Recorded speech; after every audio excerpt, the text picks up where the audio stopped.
I'm really happy to welcome to the show today Matthew Hawn. He's the Vice President of Product at Last.fm, and I've been trying to get him on the show for a while, so it's a real pleasure to be here and to have him on the show. How's it going today?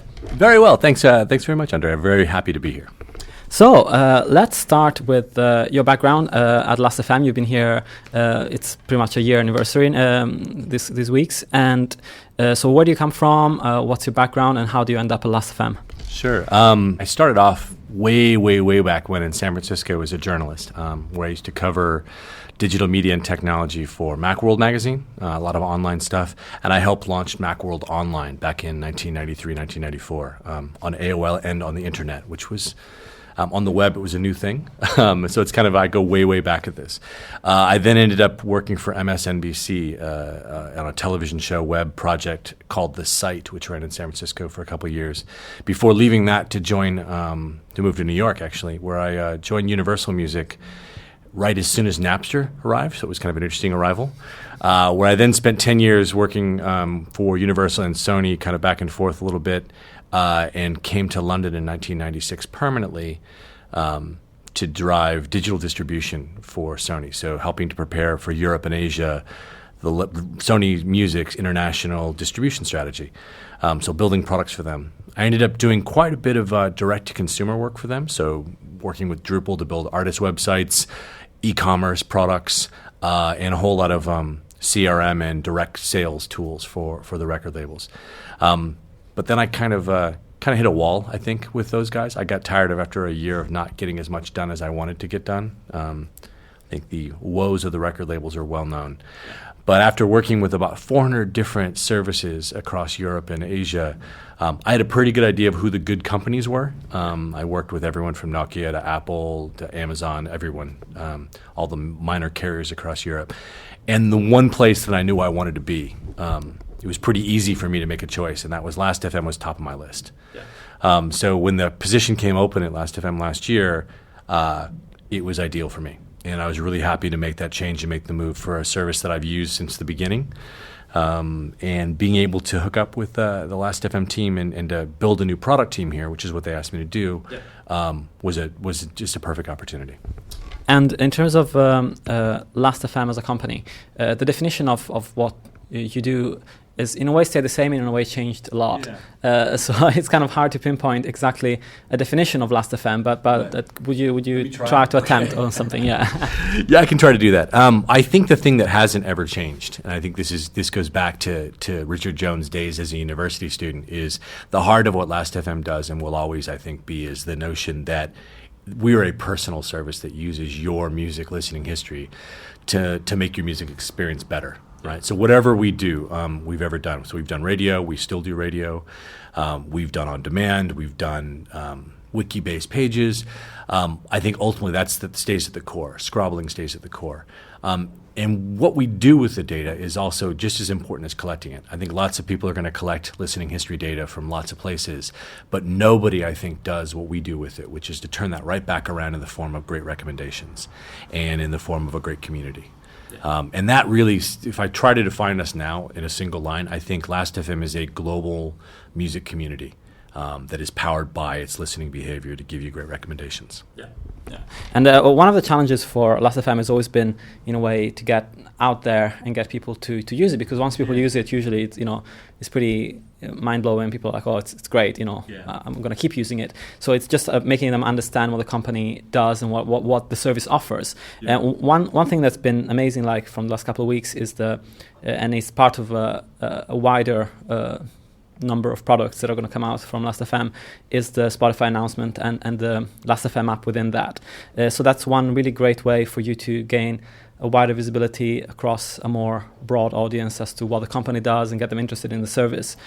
So how did that whole thing come about, and how did you end up within some of the first companies that have collaborated with Spotify on the launch? I think it starts back when in 2000 when Spotify started, right? I mean, Last.fm was the first service that they integrated, first third-party service they integrated, and that was at the demand of their users, right? I mean, it was they told us that the most requested feature for Spotify when it launched was scrobbling to Last.fm. So I think the hardcore music fans have always known about us. And, we're not small now, right? I mean, it's 40 million users. It's not a small number of internet users who know what Last.fm is. I think the challenge has been is over the course of the years, you're not the shiniest thing on the block, and this is a very trendy space in which music companies come and go. But the constant for Last.fm is we've always been there. And someone once called us the granddaddy of music services, right? We predate iTunes. So, you kind of have to be there, but you aren't always the shiniest thing. Yeah. And to your point, I think the value proposition has changed over the years. So who is Last.fm? What do we do? I'd like to think in this last year we've started to change that. And you're right, the Spotify app's a great expression of what we do in a very clear message. Yeah. It was also an opportunity and one we were excited to get from working with Spotify. Their engineers were as excited to do this as we were. That was kind of one of the things I knew this was going to be a good product when you have everyone in the Spotify company and everyone in Last.fm all fighting to get playing with the beta and early versions of this. We really had to, we tried to keep it tight over the summer and not let the news out, but it was really hard because everyone in the company, both companies were using this app. Yeah. And it was fun, right? It's when someone loves something so quickly, and that's been the response from everybody who plays with this, is that you instantly understand what Last.fm does. Yeah. I used to say to people, when I was first a Last.fm user, I didn't always know why I scrabbled. It wasn't really clear to me sometimes. I did it because I like the data and I'm a geek that way. But for normal users, I think what the Spotify app does and what I think other applications that we will release through the coming year and more work we'll do this year, it shows you that the payoff for scrabbling is a super personalized music experience, right? And that's to me that, everyone can do recommendations at some level, but no one can make it as personal as Last.fm does. Yeah. Everyone can have an algorithm that does similar artists, right? But no one does what Last.fm does, which is to make it personal. Yeah. Someone described it, I love this metaphor actually. When you get into an expensive Mercedes or an expensive car and you plug your smart key in, the mirror changes and your seat moves forward and the radio station knows what you're on. That's how I want that to feel when you plug into a music service with Last.fm. Yeah. I want you to feel like it's my service now, right? Yeah. My favorite artists, my favorite tracks, my history comes with me. It's a passport or a fingerprint when I arrive on these services. And I think that's something we can do, and it was also why I think the deal with Spotify was so natural, right? We both win out of this. I win clearly in terms of user acquisition and making existing users happy to expand their music service across more than one place. And we're really part of the internet that way. We're part of your music experience across that, which is really strong. And we're very, very happy with what results we've seen in the beta period, which has been small. If we see even close to what the beta looks like when we go to mainstream, the champagne corks will pop. So we're excited. We are excited about how well we've done with this. Yeah, and it's of course, it's great. It's great for Last.fm, but I think even better for Spotify because my main bugbear with Spotify has always been that it lacked a music recommendation service, and this was a very clever way for them to bring in recommendation services into the platform without having to actually spend a huge amount of money, which is required to build an infrastructure like that. Yeah, I think that a lot has been said about are they just taking your crown jewels and walking away with them, and I just don't view it that way, and neither is the conversation we've had with them, right? I believe that this was a natural fit. We do not do music on demand. We tried that, we went down that path, but that's not what we do. We found we're strongest we're focused on what we're strong at this, and that's being a great community with the top curators and top users of this. And what I'd also say is just giving you context and meaning around what you listen to. You'll see this a lot when we talk about charts and our best of. It's really I think there's a whole lot of data being flown out into places like Facebook, and sharing is crazy right now, right? The whole frictionless sharing, I think, is a very noisy space. And what Last.fm does by making it personal is to find that signal in the noise, to find you what's important. And if we can do that across all your musical experiences, and I don't know about you, I do a ton of local playback. I play through iTunes, I play through my Android phone, I play through Spotify, I listen on the website, I use Hype Machine. My listening experience is all across the web. Yeah. And the thing that's powerful about that is Last.fm is also across all those experiences. Yeah. And that's not going to change, right? Any of these individual sites that do recommendations, it's really good. They do a good job of it. I don't believe anyone does a job that we can do on that. Yeah. Pretty cool. So let's talk about something new that's coming out actually this week. It's been announced this week, which is the Last.fm Discover. So what is that all about?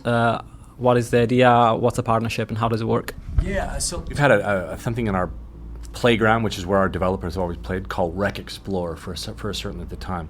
What Rec Explorer did was to take that powerful recommendation engine we have and apply it to the 2 million streamable on-demand tracks that we have in the Last.fm Music Manager. Yeah. So Last.fm works with 500,000 different unsigned or independent artists who have a lot of rights to their music, where they upload directly into Last.fm. Yeah.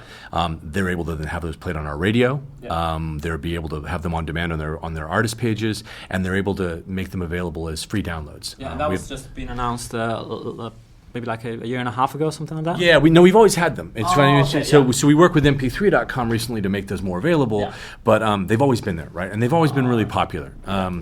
This is a way of exposing those in a better way and to bring the recommendations to that 2 million or so tracks we have there. These are great artists, right? But sorting through 2 million unsigned artists without some help is a challenge. Yeah. So what we're doing with the Discover app is to create a kind of a cutting edge interface, and I think of it almost as an experiment or almost like a Google Chrome project, in the sense we're working with HTML5 interface and a full screen interface. And we got some money from the Microsoft innovation team to help us to do this. So there's some folks in the UK who wanted to make a great HTML5 experience that would also work really well in IE9, but that equally works in Chrome and Firefox, and it's got to work everywhere. The IE9 guys will tell you it works better in IE9, and I think that's fine. We also want to make sure it works everywhere. Yeah, so sure. We're very happy to partner with those guys, and it does work very well in IE9. But for us, it was really more about just bringing those unsigned artists to life, right? Yeah. And to have them reach more people. Last.fm has always been a champion of the unsigned and the new artists. We're about discovery. Yeah. So being able to bring those guys up was really important to us. I'll show you the experience in a minute, but essentially what it is an HTML browser that allows you to find HTML5 browsing experience that lets you discover music by tag. Yeah. Last.fm tags are deep. They're collected by our users. There are all kinds of different ways that those tags are used. Some people use them to I want to tag this as rock or jazz or just standard genre stuff. But other people use them to really put a personal spin on how they categorize their music. Yeah. So some people will say, this is music I listen to on Sunday mornings. These are plays with less than 2,000, these are artists with less than 2,000 plays on Last.fm. We have some really crazy ones under death metal, like, brutal, evil death metal from the frozen wastes of the north kind of tags, and they're really long and crazy. And there's some really fun idiosyncratic ways people organize music. So we wanted to bring that to the surface and let people explore those. And we think that's going to be a really fun way to do that. We also wanted to make this available worldwide. Yeah. One of the real challenges with any listening experience online is all the silly record label restrictions, as if the internet's not global now. Yeah.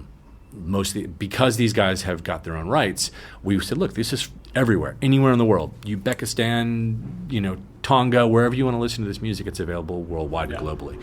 And it's a huge catalog of music, right? Some of it's challenging. You're not going to find, there's some diamonds in the rough, and there's some just rough bits in there as well. But we think that by using your personal recommendations and your personal tags to explore those, we think we're going to help you find the stuff you care about. It's also just a fun experience. Yeah. I think that's something that's really worth saying to people is play with this. It's really a playful experience that we find as we've tested this that users really love. As I said, it's a full screen experience. It's more about clicking. We see it translating very well to touch screens in the future, and tablets. Right, that's kind of what it's made for. Yeah. You can also do something I think really cool with that, which is to drag and drop the ones you find, the gems you discover, into a little mixtape or a little mixed playlist. Oh, nice. So we're creating a little mini playlisting tool that you can then share to Facebook and via Last.fm sharing, as well as to Twitter. Yeah. And what the people you share it with get is a very clear playlist back of the things you discovered. So they get a playback experience that works worldwide, and it's an on-demand share. You can read about the artists on this interface, and you can learn more about the artists you just downloaded. Awesome. That sounds really cool. And it's definitely, with all these services that are coming out, the emphasis always ends up being on well-known names and well-known artists. So it's nice to have a platform that sits aside from the main service and gives visibility to the artists that wouldn't get it otherwise. Yeah, and it's funny because we also see, it's not record labels aren't spending what they used to spend on marketing, Yeah. just straight out, right? I mean, I used to work at them. I know what we used to spend. And unless you make 1 million sales on it, they're not really going to spend much time on you. So you've got to be able to market yourself, or you need to be discovered by people who love to discover stuff. And that's who this product is for. These are for the people who want to know what's next. It's the trendsetters, the people who love to share and discover music. And so it's not everybody wants that. You know, what's that phrase? Like 1% create, 9% of people curate, and the other 90% benefit from that curation of those people who love to discover stuff. Yeah, sure. I think the Last FM is actually more than 9%. The audience is probably higher than that. We think that a lot of people who listen to Last FM are in that curator category. Yeah. So it's a natural fit. People like to share this stuff. We also think that as people use this and they discover great bands, they're going to champion them. So bands have gravitated this over the years. We've got tracks from Bon Iver and the Leisure Society we just recently did. So Last FM, it's not always just unsigned and totally obscure artists. Sure. A lot of people love to put this music in who are signed, right? Yeah. And from major labels who are just trying to break a new artist or happy to reach the audience we have. Of course. So I think I'm curious to see how I'm inviting the major labels to do this as well. It's not like it's just all indies, but they need to accept the terms that we've said to them, make it worldwide. That's how the internet works. Don't pretend it doesn't. Yeah. So I'm excited to see who else uses this in the coming months. Cool. This kind of leads us fairly directly into a conversation about classifications, curation, charts, and how you make sense of all the data that you're getting into Last.fm. Yeah. So you also have something new coming out on that front to help categorize and classify how people are listening to music. Charts are a natural way for us all to organize, to know what's next, right? You always want to know what your personal charts are, which Last.fm does really well. I mean, we'll tell you what you've listened to a lot recently this week, and your whole history of how long you've ever listened to stuff. But to me, what's really interesting is two other dimensions that I think we can bring to this, which we will be launching over the next month or so. We have a new charts launching on. Actually, by the time this goes out, there'll be a new chart section, which will be slightly redesigned, but it's mostly back end. Yeah. But when we launch Best Of in January, I think we're a couple of weeks into January, you will also see the ability to organize our charts by two new vectors. Yeah. One of those is location, right? The charts for Milan or Modena are very different than the charts for Brazil, for Brasilia or Rio de Janeiro or Melbourne or San Francisco or Boston. Right? They've all got a different perspective. Yeah, you can imagine that Katy Perry and Rihanna are going to be up there, but you're also going to see local acts and bands that are important locally. So the ability to focus by location and filter out, tell me what's going on what's the sound of Barcelona? What's the sound of Moscow, St. Petersburg? Those are all really important things to us, and we're unique among the services, I think, that we've always been out there. And because we scrabble from so many locations, you can get that data. The second one is by tags, right? Yeah. So I'd like to be able to know that I don't really care what the top 40 is. I haven't in years. Those charts are based on what people buy and what radio play happens, and they tend to be just very commercial in a certain sense. That's not to say that popular artists don't come to the surface, and they definitely do. Our top end of the year stuff always includes some of the top artists, but it's really based on what people listen to. So by being able to tell me what genre you care about, so if you're a grime fan or you're a dubstep fan or you're a Cuban jazz played by Vietnamese immigrants fan, we should be able to give you a tag for that, because that's what Last.fm's tags are good at. So where we have enough data, we'll allow you to filter by tag. What I love about this is it starts to create a better picture of your musical world, and it's very personal that way. So if I live in San Francisco and I'm interested in Cuban jazz, I can now see what the Cuban jazz charts for San Francisco are. That's great. So and to me, this also starts to surface who are the local scenes. It starts to add real value when you to people who care about music, and maybe don't care about what everyone in the world cares about, but they care about who their world is, people in their world. So both of those things are really important. That also, I think, leads us on in a good way to do more personal charts. And I can't talk about some of the things we're doing there now, but I'm very excited about what we'll do in terms of personalizing the charts and allowing you to to post what I think is a very curated world view of what you're listening to, rather than just the fire hose of data that people seem to be spamming everyone with listening data these days. Yeah, definitely. And it kind of like brings me to think also there's a play not only on the B2C front, but also on the B2B, just in terms of bands being able to classify, actually, I didn't realize that in this city there was a really big scene for the music I'm doing, so I could actually plan to do a gig over there. Yeah, and I think that's a really good point. I want to be better as a tool in general for artists, especially small artists and upcoming artists.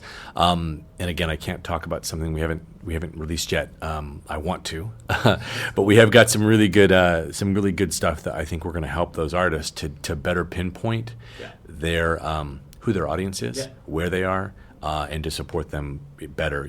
Those who use the Music Manager especially, we hope to really unlock a lot of value for them. That's great. And just to generally talk about quickly HTML5 and the development of APIs and stuff like that, probably the first big service to launch with an API framework was Arduino last year, and they did some really great work. Well, it was this year actually still. It feels like a while ago. It was earlier this year. And on Spotify has followed up with their own version, which is more like of a storefront type idea. And it seems like a lot of companies are going to jump on the bandwagon now because they realize the potential and the usefulness of having developers work for your company without having to actually do anything about it. So this is really going to be a fantastic development for Last.fm, especially as more services realize the importance of recommendation and of helping users to actually discover more music. So are you quite psyched about that? I really am. I mean, Last.fm has always been a pioneer of open APIs, right? We've, in some ways, maybe our APIs have been too open. We always put it out there, right? Our site is powered by the APIs that we put out. So it's been a very open platform, and some people have taken advantage of that.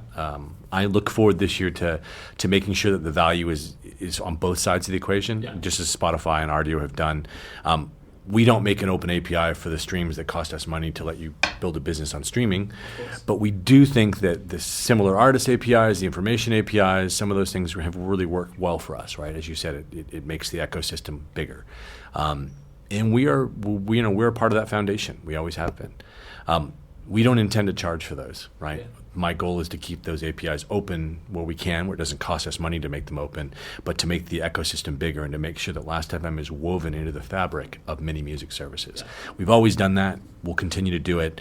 I think we'll do it with more focus, and I think you can see that from some of the products we've already released that we're good at it. Yeah, and you were saying at the beginning of the interview that Last.fm has always been there, so it's probably like the only company that has been there consistently throughout the development of digital music experience. And in a way, it's always been ahead of its time in terms of user behavior. And I think only now, like this year and next year, we're going to start seeing users catching up to really what Last.fm is all about. Yeah, I think you're right about that. I mean, it's something that a lot of the geeks have kind of known how powerful we are. And now I think as this goes into more mainstream services, it's almost like Last.fm inside, right? I mean, Intel inside, or that we're powering a lot of experiences. We always have. And I think as users become more familiar with us through the Spotify app, through API hacks, they see it at Music Hack Day, any of those places, they just know that Last.fm as an ingredient makes their music experiences better is a really strong feeling for us to have. And from a developer perspective, we've also been able to hire really great talent for that reason, right? There's no shortage of new people coming in to want to work at Last.fm, right? We're known as a place that developers want to work. We're known as a place that pushes the edge on this stuff. Even in the years when we weren't as shiny, as people have forgotten there's a new service and they run off. I think Last.fm has always been one of those bedrock services that just keeps getting better. That's great. Well, thanks a lot for your time, and I'll pop some links in the show notes about the new announcements and everything like that. Absolutely. I'll make sure we should. The link will be out there. It'll be Last.fm/Discover is where you'll find this new experience for Discover. Charts are where they always were. They'll just be a little prettier. And by the time this goes out, Spotify, I hope, will be just about to release wide their App Store, which we're quite prominently placed in. So you shouldn't have any problem finding that in the App Store.